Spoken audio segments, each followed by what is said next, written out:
Che significato ha questo evento, questa visita per lei in qualità di governatore del Veneto? Beh, direi di vero e proprio dono e soprattutto l'onore di ricevere il Santo Padre qui in Veneto.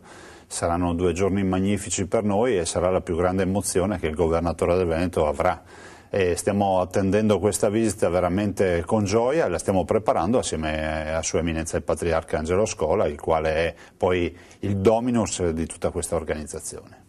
Senta Presidente, qual è il nord-est che accoglierà il Santo Padre? Questo è sempre stato un territorio crocevia di popoli, di culture, adesso insomma, c'è una presenza di stranieri importante, al centro di flussi migratori, quindi è un po' tutta l'identità del nord-est che si sta ridefinendo anche proprio a partire dal concetto, dal senso dell'accoglienza. E allora qual è il nord-est che accoglierà Papa Benedetto XVI? Beh, sarà il nord-est dalle profonde e radicate radici cristiane, il nord-est del cattolicesimo che conosce e fa vedere i suoi valori in tutto quello che è la vita della comunità, la compassione, la solidarietà. Una persona ogni 5 in Veneto fa volontariato, ma anche la volontà di pensare a un'integrazione vera. Non è il nord-est del no all'immigrazione, il nord-est che dice sì a un'immigrazione che si sa integrare, un'immigrazione che viene rispettata, ma che rispetti soprattutto la dignità umana di questi immigrati. E noi non pensiamo che significhi rispettare la dignità umana facendo abitare magari gli immigrati nei casolari abbandonati.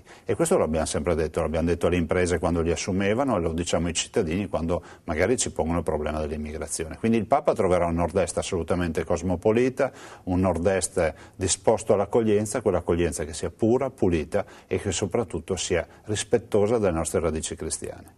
Presidente, questo non è un momento facile per noi, ci sono moltissime famiglie in difficoltà, ci sono tanti lavoratori che hanno perso il posto e che non lo ritroveranno probabilmente nell'immediato, quindi una situazione di grande crisi. Noi possiamo cogliere un po' anche la visita del Papa come un'opportunità per ripensare il nostro modello sociale, il nostro modo di vivere, di lavorare, di riposare. Da cosa partire, da cosa cambiare? Ma partirei dalle frasi del Papa alla sua proclamazione: sono un umile servitore nella vigna del Signore. E direi che da queste frasi dobbiamo partire pensando che tutti noi dobbiamo essere umili servitori in questo momento di difficoltà nel quale magari molte persone hanno perso il posto di lavoro. Dall'inizio della crisi 130.000 persone non hanno più un lavoro, in questo momento 130.000 persone cercano un lavoro, molte delle quali sono giovani, magari che hanno studiato, che hanno un bel profilo di studi ma che non riescono a trovare un'occupazione compatibile. Peggio ancora cittadini che hanno dai 45-55 anni, che hanno perso il lavoro e non riescono a reintegrarsi nel mercato del lavoro.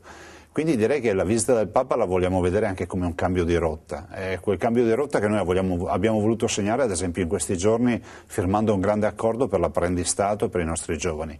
In Veneto l'11% dei ragazzi dai 15 ai 24 anni non lavora e non studia, sono circa 50.000 persone e quindi il cambiamento di rotta per tutti è soprattutto guardare con positività al futuro, che è quella positività che porterà il Santo Padre. Ecco, visto che lei parla dei giovani, il Patriarca Scola ha ripetuto spesso che quello della disoccupazione giovanile è un vero e proprio dramma, però la questione forse è ancora più profonda, si parla spesso del vuoto di senso delle nuove generazioni e anche proprio della difficoltà di progettare il futuro per molti giovani. E allora lei, che è un giovane amministratore, come legge questa realtà così complessa su cui anche il Papa è intervenuto più volte parlando di educazione?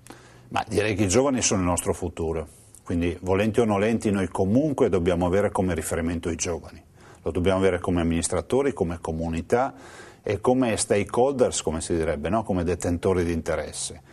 E ai giovani dobbiamo dare le risposte, che sono sotto il profilo lavorativo sicuramente, ma anche sotto il profilo educativo. E per far questo bisogna investire nella famiglia, altra grande partita nella quale comunque noi amministratori dobbiamo sentirci assolutamente concentrati e ovviamente coinvolti.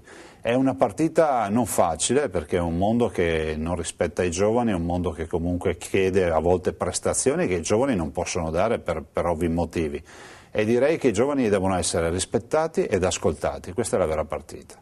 Le vorrei chiedere un benvenuto che lei si sente di rivolgere al Santo Padre, non solo in qualità di governatore del Veneto, ma proprio come persona. Luca Zaia, non so se credente, praticante. Ma io sono assolutamente cattolico, credente, praticante e penso che questa visita del Papa rappresenti per noi la sublimazione di quello che una comunità può aspettarsi dal massimo rappresentante di Dio in terra. E lo aspettiamo a braccia aperte, saranno 2 giorni magnifici per il Veneto, ma io spero che la sua visita possa veramente cambiare la storia di questa regione.